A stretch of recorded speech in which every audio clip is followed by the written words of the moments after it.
আসসালামু আলাইকুম। আজ আমি চলে এসেছি প্রকৃতির বুকে ঘেরা সবুজের সমারোহে সাজানো সবুজ পাহাড় অনার্স কলেজে। ড্রোনের মাধ্যমে উপর থেকে দেখাতে চাই এই মনোরম শিক্ষা প্রতিষ্ঠানটির প্রতিটি কোণ। নরসিংদী জেলার শিবপুর উপজেলার কামারটেক গ্রামে অবস্থিত এই কলেজটির একদম সামনে দিয়ে চলে গেছে ব্যস্ততম ঢাকা-সিলেট মহাসড়ক। যোগাযোগ ব্যবস্থার জন্য এটি একটি আদর্শ স্থান। এই কলেজের প্রতিষ্ঠা হয় ১৯৯০ খ্রিস্টাব্দে। এর প্রতিষ্ঠাতা প্রিন্সিপাল ছিলেন জনাব আব্দুল সাত্তার ভূঁইয়া। তৎকালীন সময়ের সভাপতি ছিলেন সাবেক এমপি শাহজাহান সাজু। বর্তমানে এই প্রতিষ্ঠানের নেতৃত্বে রয়েছেন অধ্যক্ষ গিয়াসউদ্দিন স্যার এবং সভাপতি ভোটারিয়ান বশিরুল ইসলাম বশির। সবুজ পাহাড় অনার্স কলেজ শিক্ষার মান ও কার্যক্রমে ইতিমধ্যেই নিজের সুনাম প্রতিষ্ঠা করেছে।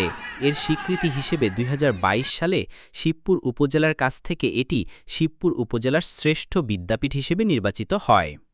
কলেজে প্রবেশ করলে চোখে পড়ে চারপাশে সাজানো প্রাকৃতিক সৌন্দর্য। উঁচু উঁচু কাঁঠাল গাছ, রঙিন ফুলে ভরা মনোমুগ্ধকর বাগান, গাছপালার ছায়ায় ঘেরা পথ এবং কেন্দ্রের দিকে এক সুন্দর শহীদ মিনার, যা আমাদের শহীদদের স্মরণ করিয়ে দেয়। সবচেয়ে আকর্ষণীয় হল কলেজের বিশাল মাঠ। বছরের সব ঋতুতেই এই মাঠে মেলে ভিন্ন রূপ। শীতকালে সবুজ ঘাসে ঢাকা মাঠ যেন প্রাকৃতিক কার্পেট, আর বর্ষায় চারপাশে ভেসে আসে সতেজতার সুবাস। প্রতিদিন বিকেলবেলায় কলেজের শিক্ষার্থী এবং আশেপাশের গ্রামের তরুণরা এখানে এসে খেলাধুলা করে, আড্ডা দেয় আর মিশে যায় প্রকৃতির সাথে। এখানে শুধু শিক্ষা নয়, প্রকৃতির সাথে একাত্ম হয়ে বেড়ে ওঠার সুযোগও রয়েছে। চারপাশে এমন শান্ত পরিবেশ যেখানে বইয়ের পাতার শব্দ আর পাখির কলতান মিলেমিশে এক অপূর্ব আবহ সৃষ্টি করে।